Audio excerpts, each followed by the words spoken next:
Robert Smigel is a longtime comedian and filmmaker who, as a writer, has been making audiences laugh going all the way back to the mid-1980s when he joined the SNL Writers' Room. In that time, he has been an instrumental part in a number of shows over the years. That includes serving as Conan O'Brien's first head writer.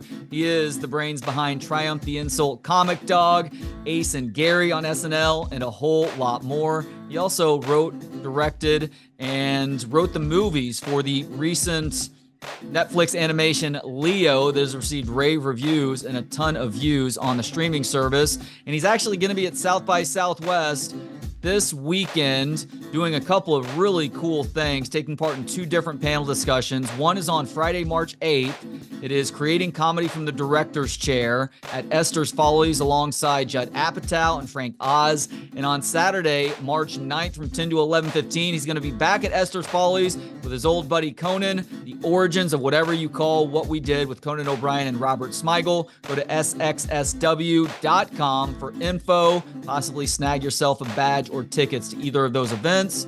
Robert, thank you so much for the time. How you doing today? Very good. Nice to see you. So you're taking part in a couple of really cool panel discussions at South by Southwest on Friday and Saturday nights. Yep. Have you had a chance to spend much time in Austin, Robert? I've been to Texas, but not Austin. Been to Houston, I covered Ted Cruz and Beto O'Rourke's campaigns a couple of years ago. And, well, I guess it's almost 6 years ago. And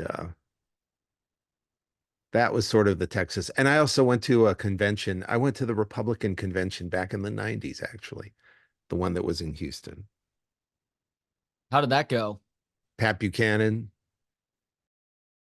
made one of the creepiest speeches I've ever heard at a convention. Google that speech, and it'll send a chill through your bones. Robert, you and I share a love for the Windy City.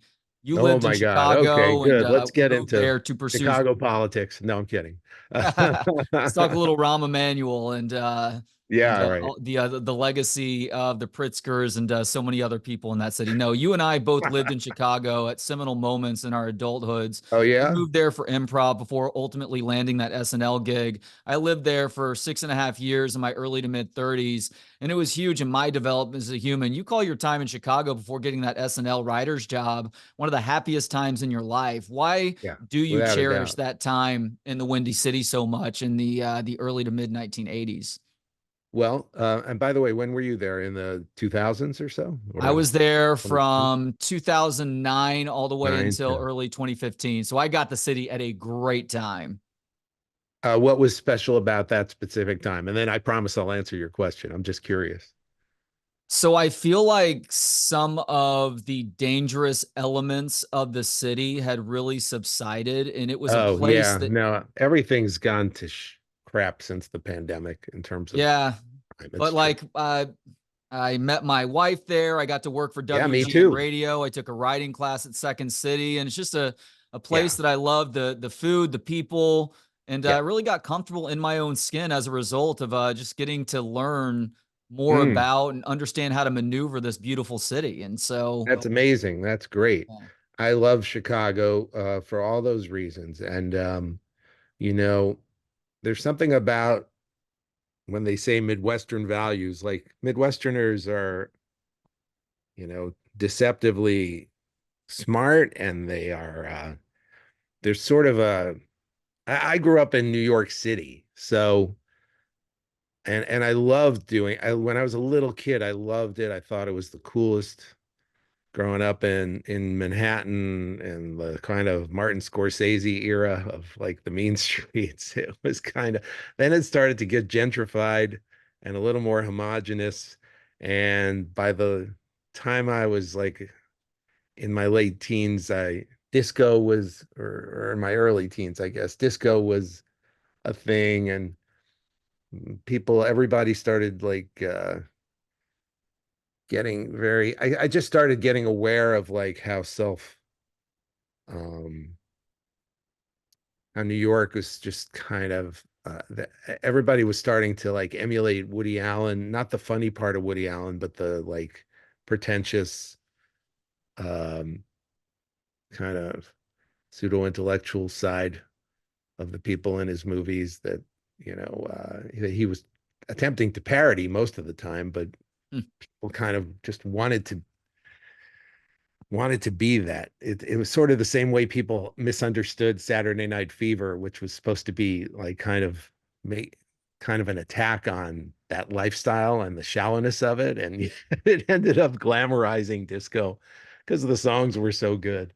And anyway, I was like ready for something else by the time I was like in college, and Chicago was like an accident.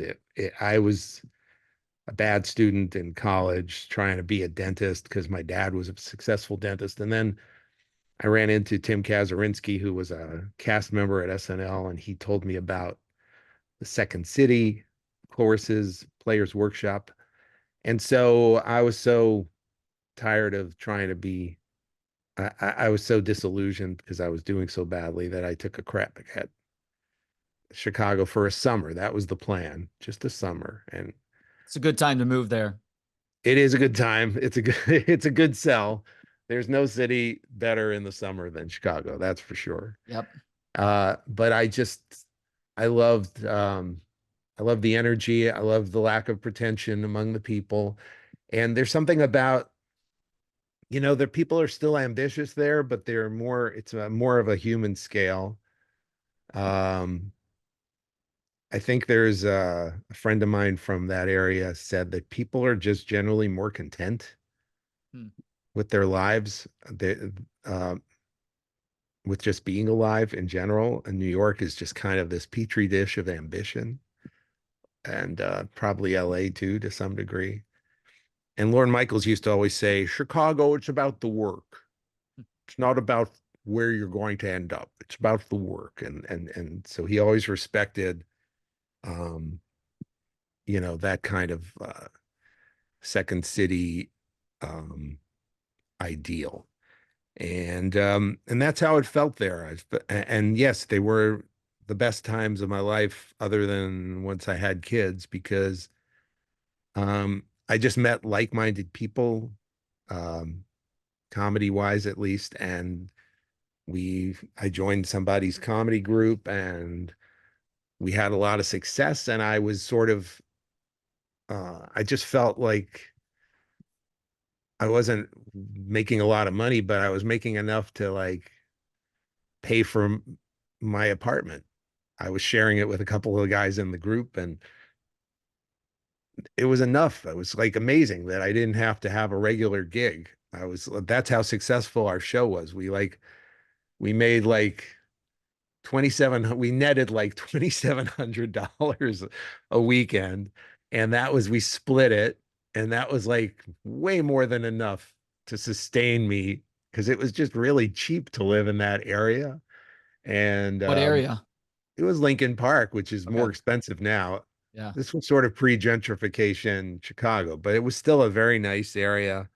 It had the same kind of feel that like Queens and Brooklyn do now in Manhattan, in New York, where I love that Chicago was just that you can live in hip neighborhoods that weren't like skyscraper ridden like you did in Manhattan at the time. There was no Brooklyn scene, or any scene other than in Manhattan. And it was just kind of suffocating at times to live in that environment. And so I liked the slower pace, and I thought there's just more than enough culture in Chicago. And I like the sports teams fans better. I went to a Cubs game like the first weekend I was there, and um I was I just went up to the box office and like, just what's your best seat right now? We got something right behind the dugout. And I was like, what? This isn't New York at all. That would never happen. And it probably, again, things have changed. The town's, just like every city, got more gentrified. Could never do that now. But this was in the 80s. So I'm sitting behind the dugout watching the Cubs play Cincinnati, and Tom Seaver, who was my favorite Met. I grew up as a Met fan. And I'm like fascinated that the people who seemed to be having the best time were in the bleachers. They're all the way in the shitty seats behind right field and left field, and they're chanting, right field sucks, left field sucks. And I'm like, and they're throwing the home run ball back. Chicagoans invented all that stuff. Uh, there's just like a so I there so there's something to that too. There's a sense of humor to that part of the country that doesn't exist quite the same way in places like New York and LA. Maybe because there's like a lack of intensity in Chicago that allows people to have a little more perspective and be funny in a different way. And I was just charmed by the whole place. I really was. Just loved it. And I would live there if I could make a living there. Hmm. I would. But the work has been on either coast. And plus I have an autistic son, so that kind of dictated. I live in New Jersey now. But that dictated a lot of uh our choices as well. Understandable. So you do move back to New York for the 85-86 season of Yeah. SNL. And just Yep. looking at those episodes, I want to say it was like 3 or 4 episodes in, John Lithgow hosted. And I bring Oh this yeah. up because there is a sketch in that episode that I think is one of the underrated SNL sketches of all time. And I'm curious if you had a hand in it because you've been so good at anthropomorphizing Oh. animals over the years. It was John Lithgow as a priest, and he is in confession, and it's a bunch of dogs going through the confession. Did Oh you have a yeah, hand that in was a that one at good all? one. No, that was Whitney Brown wrote that. Okay. Dogs confessing. Yeah. Yeah. I mean, live animals on Saturday Night Live are always a killer. I remember the few years earlier, there was this sketch called I Married a Monkey. Do you remember that? That was No. Tim Kazurinsky, the guy who introduced me to Second City. That Huh. was his most famous sketch. And he just played it real straight, like he was married to a monkey, and he would just have these arguments with the monkey, and the monkey would just do whatever the monkey did, and he would improvise off of it. It was yeah, live animals. The one that really influenced me was Toonsis. Oh Jack yeah, the Handy. driving cat. Heck yeah. Yeah, Jack Handy wrote that. And the part that really got me, um, and I was delighted by it for a number of reasons. I had always been obsessed, like you say, with animals and particularly anthropomorphization and the whole idea of like the gap between what animals really think about and the stuff humans try to, you know, um, project onto them sometimes. And not to be condescending toward animals, I have two dogs and I love them to the end of the earth. But yeah, I and one time, so in Chicago, I used to do this thing that I wrote as a sketch for SNL. One of my friends had a cat named Thomason, and I would sing a theme song like a Thomason the cat, like a really excited theme song. And my friend Doug would play the piano, and it would be like a theme song to a TV show with all these, hijinks in store. And then theme song would end, and Doug would just keep playing the theme song, and we would just laugh because the cat does absolutely nothing but sit there.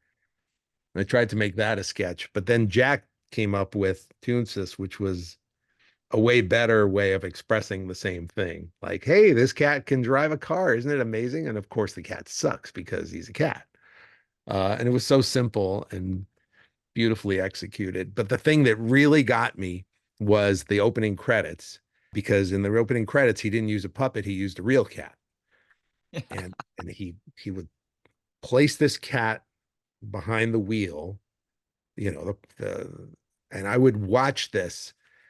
This attempt to pre-tape.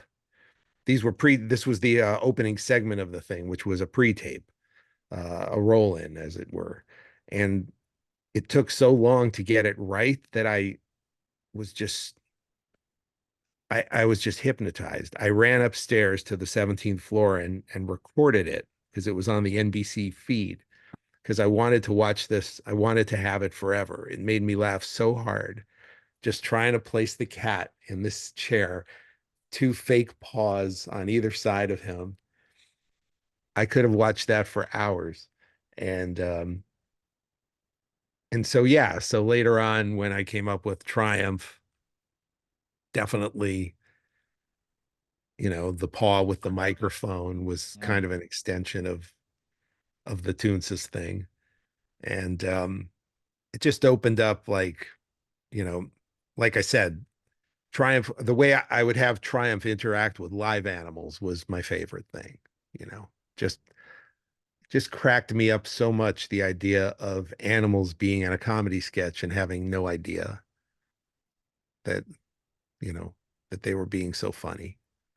Yeah, God, there are a handful of sketches from that era of SNL that are still just burned in my brain all these years later. Toonses, and of course, if a cat's behind the wheel, it's going to end in a horrific accident, and then you get that happy jingle that ends thing. Massive Head Wound Yes. Harry is another one, and then Oh of course, yeah. yes, and then of course something that you've talked about a ton over the years, and that is your role in the Bears sketch.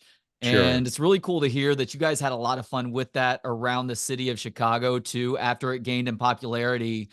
But what was it like watching someone as brilliant as Chris Farley go through the motions of faking that heart attack, maybe the all-time great physical comedian, to go along with being underrated in terms of his comedic mind too? I mean, what was it like sitting right Yeah. there as that was happening?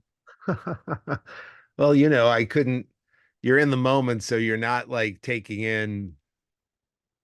It's funny because Chris was like, and I think I was too in general, like one of the people who really took the time to appreciate where I was. Like I never really got over it. And I think I've told some people that I think I was maybe the first fanboy, SNL fanboy ever hired. Because like the first 5 years of the show, those were people who, they're just starting the show. They're in their 20s and 30s. And then the Ebersol years, probably still people who were like, when the show started, they were probably 20 at least. But I was like 14 or something like that. I was like in eighth or ninth grade, and the show just had such a huge effect on me when I was a kid. I I just never missed it, and that was the era when the show with the original cast, like where everybody's Saturday night parties would stop and people would watch the show. It was that important to the culture at that time. That was a common thing across the country, but even more so in Manhattan because SNL, this was a shitty time for Manhattan and for New York City in general. Like I said, I love the grime of the Marty Scorsese, New York, that I grew up in, but you know, like people were deserting the show business, especially like the Tonight Show. Johnny Carson left.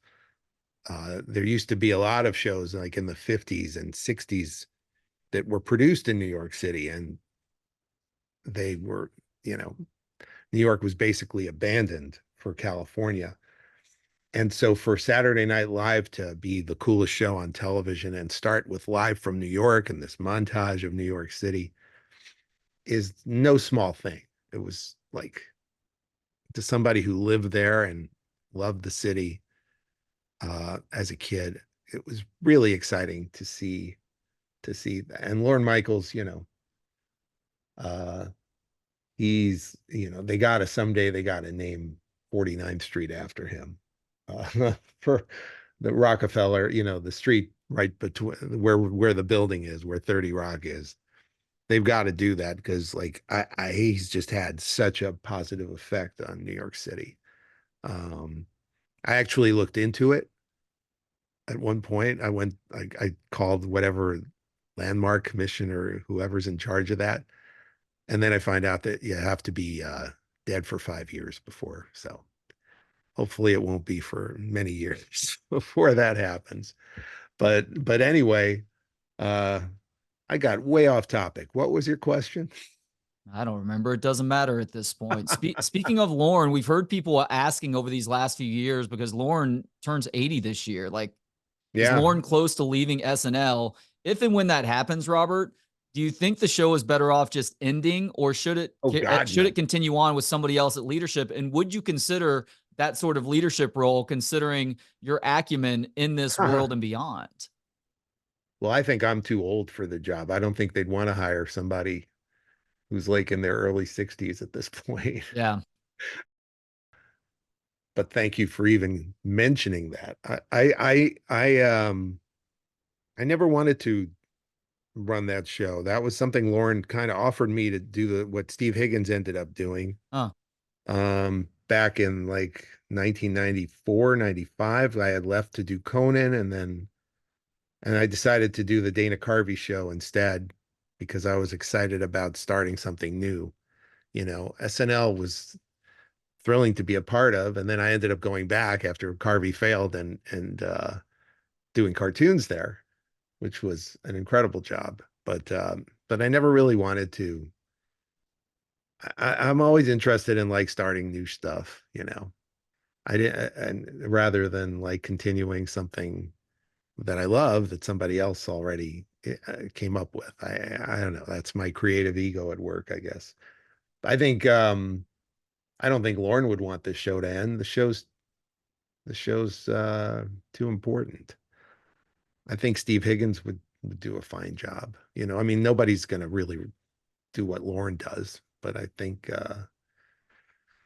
you know, I think Lorne has set a template, created a template at every aspect of the show. But hopefully it's moot, and that Lorne will, I'm hoping and kind of believing that Lorne will keep doing it for as long as he feels up to it. And I think he's still more than up to it and doing a great job. There are two things that I'm most curious about from your time as serving as Conan's first head writer. Yeah. One has to do with the Triumph sketch where you go mess with the Star Wars nerds before the premiere. And Mm. truly one of the greatest moments in television history. I'm not saying that histrionically either. It was that brilliant. But within that Uh, sketch, you're messing with these people. And I love, by the way, how you would always make sure that people were cool with having their balls busted before doing so. But within that yeah. sketch, you speak with the guy dressed up as Darth Vader at one point, and you Hmm. deliver this line that I think you realize in the moment how hilarious this line is, because you kind of crack for a second and then you say Oh, I something laugh about a the lot. buttons on his I chest and whether one of those is to yes, call his mom to pick him up. Uh, yes. for you, as somebody who has delivered so many hilarious lines over the years, is that still one of your favorites here in 2024? Not only that, but it's the line that by far is quoted back to me by fans of everything Triumph's ever said. That specific line is the most quoted Triumph line, as far as I can tell. And it is a great moment. And I mean, what I love about that Star Wars bit is what I love so much about it is how funny everybody else is. Like, I do a lot of these things, and there we know there have been tons of funny Triumph remotes, but I think what makes that one so special is how funny the straight men are. Yeah. And I love that they were all good sports. It was sort of interesting, like, yeah, because you're right. I know it makes for good television sometimes, and it's compelling when I piss people off and when I, go after people that everybody's angry at. But for me personally, uh, I don't get a lot of joy out of that. I get the most joy when I can make fun of people who can take it. And in that case, those kids were a lot of them. There was a big overlap with these nerdy kids with being fans of Conan and the Conan show and Yeah. Triumph by extension. And so a large percentage of the kids knew who Triumph was and were excited to be made fun of. And that was a great feeling. And it just took a lot of stress away for me. I It's like when I met Don Rickles. Well, I was a producer at Conan and Don Rickles was a guest, and you know, he takes one look at me and he says, "Hello, Rabbi." And I was just overjoyed. Then I found out that that's a line John Stewart, he said the exact same thing to John Stewart when he met John Stewart. Ah, man, you hate to have the curtain raised up like No, that, no, but it's that's still a cool okay. moment for That's you. okay. It's you listen, you do what you can. And people should know that if they don't know already, but I try to let people know that I don't write every joke that Triumph says. I go to these remotes with writers Yeah. and we write jokes in advance, and then sometimes writers come up with jokes on the spot. So, you know, hey, we're all just if it makes people laugh, I don't care how it happens. Yeah, that's a good point. I'm glad you mentioned Dom Rickles because he was Hmm. in maybe Norm Macdonald's finest movie, Dirty Work, a great cameo in that film.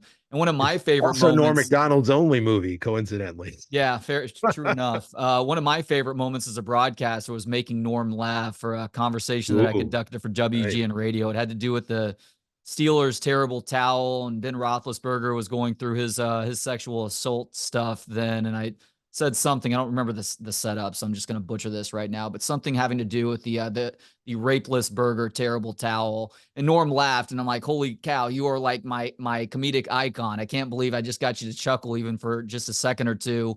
I That's find beautiful. myself all these years later, Robert, going back and watching. It's maybe once a month or once every couple of months, going and watching Norm saving interviews on late night talk shows. And Oh he did yeah. most of that great work on Conan. Do you have a favorite Norm Macdonald memory from your time with that show too? Well, I wasn't there, but the moth joke is my favorite more Norm moment on the Conan show. Uh, and it's you if you haven't seen it, it's on YouTube.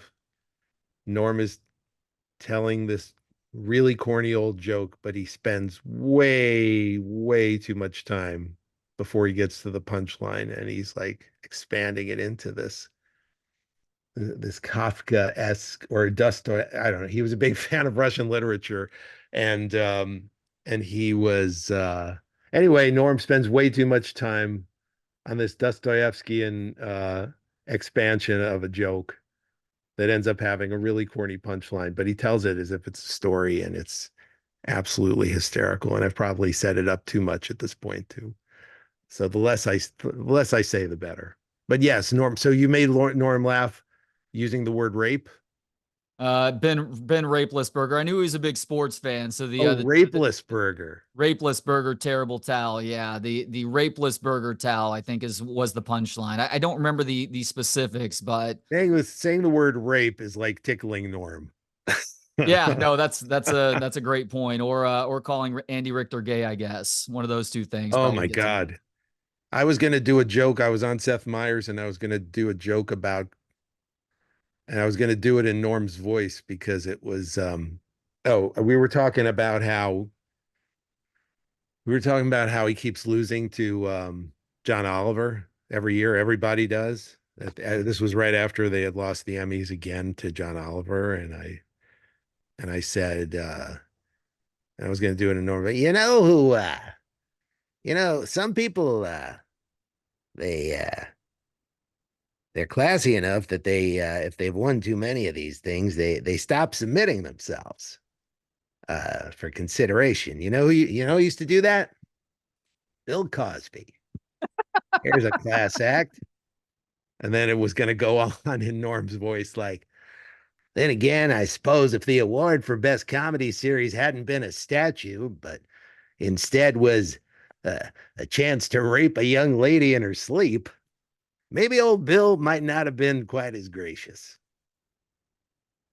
Might have even bribed the judges. I guess we'll never know. On account of it is a statue, not the other thing. If you're offended by that joke and you're listening, blame Norm Macdonald I because I'm like how you took it. I like how you took it that last line further too, because that's classic Norm right there. Well done. thank you. I like you was a huge fan and a student of Norm's comedy. He was the best. Robert, for someone who's been making people laugh for gosh, more than 40 years now, do you feel like it's much more difficult to do comedy in 2024 than back in the early to mid I 1980s? mean, it's interesting because like I don't know, like a lot of the things that I may have done back then that I wouldn't do now, I'm not as interested in doing because I kind of it was like sowing my wild comedy oats, doing Yeah. all those, you know, all those bits where I was kind of, you know, what's the expression, uh touching the stove or something, where I It's the would whole Kid Icarus deal where it's how close can you fly to the sun without your wax wings melting and yeah, plummeting back to Earth. yeah, and it was like kind of a sport for me when I was, a kid writing these things and then I kind of did it, I had a puppet that had sex with live animals. I mean, there's not much more you're going to be interested in once you've cracked that code. Yeah. And I had superheroes that everyone was obsessed with their sexuality. And man, lots of things. I'm going back to like when I wrote the nude beach sketch with Conan and Greg Daniels back in 1990 or something. I had been on a vacation with my future wife, and we happened upon a nude beach, and we were walking a public beach in St. Martin, and we just walked and walked, and we just landed on a nude beach.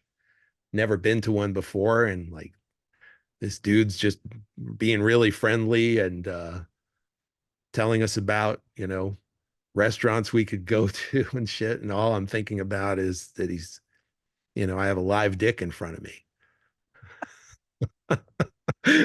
And then I just start imagining that this conversation would be all about his dick and like, yeah, no, what's a great restaurant? Le Champs de Toe. It's if you make a left, if you make a left at my dick, and then and just I just wanted everything to be about his dick. Okay, thank you and thank your dick for all your advice. All right, maybe I'll run into your dick again. And so that ended up being uh, a fun sketch to write. And that was like sort of where the dam broke because I hadn't really done that kind of stuff on SNL. And the first time I submitted it to the table read, it was rejected by the um, standards department. Huh. Then, like over the summer, the standards department was dissolved at NBC. This was the time when basic cable was starting to get big and the networks were starting to realize that they need to compete with these other shows on basic cable and HBO that were pushing the envelope. And the 90s was just a crazy time where the dam really burst and things went too far in the opposite direction. Hmm. There has been like a correction to some degree, like things like um, people doing blackface. Uh, and they never tried to do it in a way that invoked blackface, but it was blackface. Like, Daryl Hammond did a killer Jesse Jackson impression Hmm. when he auditioned. So SNL really wanted him to do it. So they gave him like a tan kind of thing and they thought that'd be all right. But if you watched it now, you'd probably have a problem with it. And Yeah, the craziest example of that is Jimmy Kimmel doing Carl Malone, who, by the way, Carl Malone is not a good human being. But the fact that he was able to do that, I remember thinking back then, like, yeah, holy cow, I can't believe he's doing this right now. no, I know that actually, like there were other things that I was completely okay with at the time and complicit in at times, but I was a little thrown by the blackface because I remember that we didn't really do that in the SNL era. Excuse me, in the 80s era. It just felt like although Billy Crystal did it, he did Sammy Davis Jr. in like 1985. Hmm. Yeah, he did like right the year before I got there. But it was just something that we weren't doing and I assumed there was, that was like okay, that's not nobody's going to do that anymore. And then it came back and I don't know, the 90s were nuts.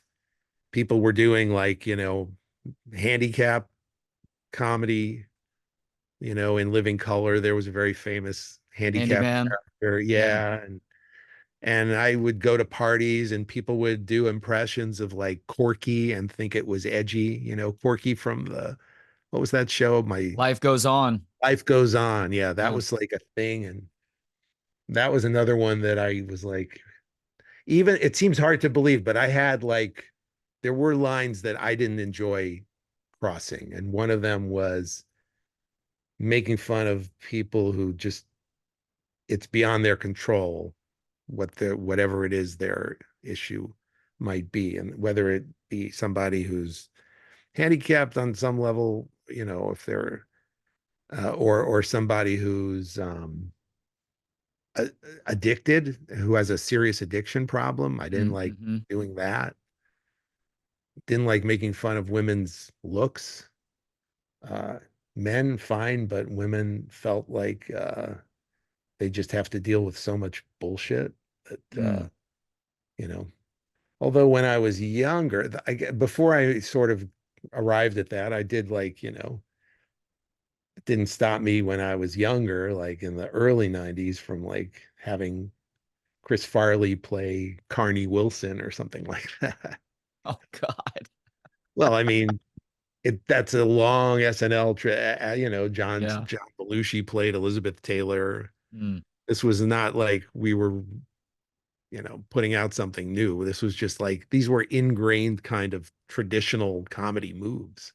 And I just feel like as long as you understand now that you wouldn't do it, then, I didn't get like why people felt like they had to attack Jimmy Fallon for his Chris Rock impression 20 years later.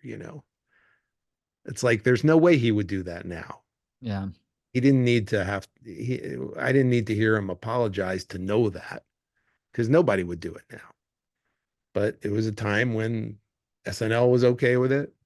And that was another, like, Jimmy did an incredible Chris Rock impression probably in his audition.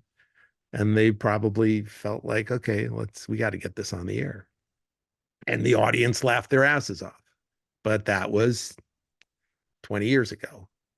You know, People have evolved and been conditioned to understand now that it's not cool to evoke something that's, so hurtful. And when people say, "Oh, come on, it's a different context." It's like then what I do is like, okay, well, if it were some kind of imagery from the Holocaust, would it bother me if even if the intent was to show that this is like wrong, or that it's not meant to, you could justify it in different ways. But if it triggers something uncomfortable, then you have to respect that. It's interesting. Has there ever been a Holocaust sketch on SNL? Because I feel like if there's a show that could pull it off, it would be that show. Good question. I mean, I think like when Mel Brooks used to do Holocaust stuff, it was always like punching up. It was making fun of Hitler and, Yeah, yeah. the hierarchy that, you know, like Larry David got a lot of shit doing a Holocaust joke in his stand-up act on SNL. But Oh yeah. That's God, that's so ridiculous. I thought it was, I didn't think it was, because he was the punchline. He was the target of that joke, Exactly. so that felt like, come on. And I think, and it blew over. He didn't, there was like a burst of protest, and then everybody was like, no. Yeah, I feel like a lot of times it's a vocal minority, and if you don't Yes. kowtow to the pitchforks and torches and just say, "Look, like Sometimes that is you the case, and yeah, sometimes it is true that Twitter isn't necessarily the world. And no, yeah. And then there's stuff that I'll defend, like, I don't know. People talk about Blazing Saddles and how, oh, it's couldn't make that now. And but Richard Pryor was like a co-writer of that. And it's like the most progressive racism, anti-bigotry comedy of that decade, or many decades. It, well, like, the people whole say that point. about about Tropic Thunder also that you couldn't make that movie. I'm like, you're completely missing the point if you don't think so. That was satirizing the ridiculousness of Hollywood. As a matter of Yeah. fact, I heard you on another podcast talk about how going to see Blazing Saddles in the theater is one of the first memories you have of just laughing gutturally and wanting to do that for a living. And you actually got to tell Yes, Mel that's Brooks that true. too. How cool was that for you? It was great. It's always great when you can express something that personal and special to the person responsible for it. And yes, it was the moment when the church choir sings, "Our town is turning into shit." It just took me so by surprise at that moment. And I just, it was one of those moments where like you never forget it because you don't remember ever laughing that hard up to that point in your life. Yeah. Um, so yeah, but yeah, I mean everything's case by case, and in the case of Blazing Saddles, it's a good argument for like sometimes intent should matter, you Could know. Blazing Saddles be made in Sometimes. 2024? No, not a chance. Yeah. Not the part where everybody throws the N-word around. I mean, I don't see how. I mean, I don't know. It's like, only it's like Jews aren't only Jews would be allowed to make any kind of Holocaust jokes, just like only black people would be allowed to toss that word around. So, there's probably a universe where there is a universe where you can see a movie with those words, but it's got to be, it's got to come from the people who are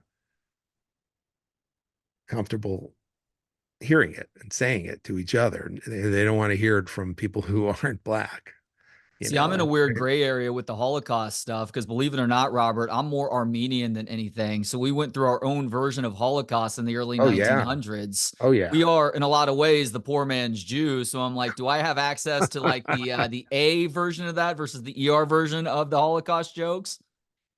I haven't seen any comedy about the Armenian genocide and the. Did you ever see Conan's trip to Armenia? No. Oh my God, I can't believe it. You're not, if you are, you've got to see this. So, Conan does these shows where he travels to a different country. They're all on YouTube, I'm sure. You've got to watch the Armenia special. It's incredible. It's him and Sona, his assistant. You know who I'm talking about, right? Oh yeah. Yeah. Yeah. Sona's Armenian. Huh. So he goes to Armenia with Sona, and it's a very sweet and very funny show, but it ends at a memorial site um, that is, a memorial site for the Armenian genocide, and it becomes very serious and but amazing. You are the father of three kids, three sons, I believe. I've got a Yeah. 9 and 7-year-old at home. What do you think the biggest challenge is for parents in 2024, Robert? Wow. Okay. It's a loaded question with a lot of different avenues you can go down. Well, it really sucks that movies don't exist anymore. Because when my kids were young, I would take them to the movies all the time. Hmm. It was just a great way to get out of the house and feel like you're going on a joint adventure with your kids, showing them something really interesting and entertaining and expanding their minds. And that practically doesn't exist anymore. You literally have one option most weeks, one option. And so you watch that one option, that's it for you for like 3 or 4 weeks after that. You're talking about one movie option? Yeah, one movie option that's like acceptable for kids. Right. But at least they used to be in theaters. And now, like, even the animated movies aren't all opening in theaters. My movie didn't open in a theater. In retrospect, that was a huge and I know Netflix was responsible for that film. That movie needed the movie theater treatment. Well, I don't think they'd necessarily agree because it broke all their records. in terms of viewership, but I enjoyed watching it in a movie theater. All our screenings were fantastic. Getting to hear little kids laugh at the Don't Cry song is one of the highlights of my whole career. Mm. I just it's probably my favorite part of the whole movie. And everybody was worried, like, oh, is this a bad message? Blah, blah, blah, telling kids not to cry. But of course, it's ameliorated at the end when the girl laughs at him and makes fun of the advice. But on the way there, people were like, how are people going to take this? So I watched this movie in a theater with these audience of parents and their kids, and Don't Cry comes on, and he starts singing Crying's for Weaklings. Don't cry, it's lazy and dumb. And the little kids start laughing their asses off. It was so satisfying. Hell yeah. They understood at the age of 6 or 7 that they were watching a cliche being turned on its ear. It was such a beautiful thing to see confirmation that, because I'm always fighting for that argument that the audience is smarter than you give them credit for. You got to stay ahead of the audience. You don't pander to them. And in this case, it's 6 and 7 year old kids that are proving this argument, like beyond my expectation, even. And I'm telling you, it was like they're laughing harder at that than any other part of the movie. And um, and then the song would get like spontaneous applause at the end. This song that everyone was worried about ended up being, one of the highlights of the movie. Partly because kids are just way smarter than we give them credit for. But again, I would never have discovered that except for getting to watch it in a theater with a bunch of kids. Mm. And I just think I feel bad, especially that both kids' movies and comedies are are just not happening in movie theaters anymore. Like we talk about Blazing Saddles, talk about so many comedies I got to watch growing up in movie theaters and going on that ride all the way to like The Hangover, first Hangover. I mean, I don't know if you saw it with a big crowd, but if you Yep. did, you don't forget an experience like that because you're going on a ride with people.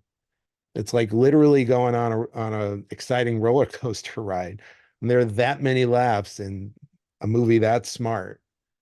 And I had so many experiences like that, starting with, Woody Allen movies, going all the way to pretty much The Hangover. And that was like the last one, I think, where I was in a theater and everybody was laughing because comedy started biting the dust sooner than animated movies did in theaters. I thought animated movies would be the last frontier, but it's not. It's action movies Hmm. and Sydney Sweeney romantic comedies, I guess. Yeah, exactly. Yeah, there's something about Mary and Old School also did that to me in the movie Oh theater. my I really God, there's wish. something about Mary was such a great experience in a theater. Brilliant. Yeah, you're right about that. It was Just the necessary close to up see of that the in the theater zipper for the and first time. the close up of his zipper from it just you just How'd you hearing get the that peanut butter Frank? explosion. Yeah, that whole scene is crazy, including getting to see a little bit of flesh there before it's all said and done. Yeah. Yeah, it's such a gift that's been, I feel bad for my kids that they're being deprived of that. They just watch movies at home and I played them super bad and they really enjoyed it, but it's not the same as getting to see a comedy and now they're not even making them anymore because it's like what's left? It's like now you have to go to like a talk show or a stand-up act to experience that kind of shared laughter. I think you're going to see a resurgence of that type of film. It's not going to be as prevalent as it was 10, 15, 20 years ago, but I think we will see a comeback sooner rather than later. I just wish I could have gone back and seen the Woody Allen film, Everything You Wanted to Know About Sex, but were afraid to ask, just for the act where Gene Wilder is courting a sheep. A sheep. Oh, yeah. It's one of my all time favorite, 20 to 30 minute stretches in a film. Yeah, that was special. I think the biggest laugh I ever heard in a movie theater was Rob Reiner's mom. Do you know what I'm talking about? No. When Harry Met Sally, which is not my favorite comedy, but it's very good. It's very Yeah. funny. And Meg Ryan simulates an orgasm in the middle of the deli, and then the woman next at the next table is approached by a waitress, and I'll have what she's having. And he gave the line to his mom, which is so sweet. His mom delivers the line that gets the biggest laugh of any laugh I've ever heard in a movie theater. Wait, that was his mom that delivered that line? Estelle Reiner, Carl Reiner's wife, Oh, Rob wow. Reiner's mom. Yeah, yeah. Oh man, that is crazy. All right, you're a big sports fan. I assume you're still anti-wave. I am as well. Do you get as much amusement as I do out of families singing YMCA at sporting events? This song that's all about going to the Y to find other dudes to hook up with. I love the irony of that. I absolutely love that. And that at Yankee games, that's a big Yankee thing. The grounds crew acts it out. YMCA. And people go nuts for it. I mean, it is an incredible song. I Very loved catchy. it. I remember when it came out and I loved it. And I didn't care what it was about particularly. And then I thought it was funny. It ended up making me laugh that that's what it was about. I love when, songs can be subversive like that and sneak their way into the mainstream. Uh, but the fact that like all these years later, yes, it's hysterical when it's at sporting events and people go shithouse for it. People can check you out if they have South by Southwest badges. It's going to be March 8th, which is Friday night from 10 to 11:15.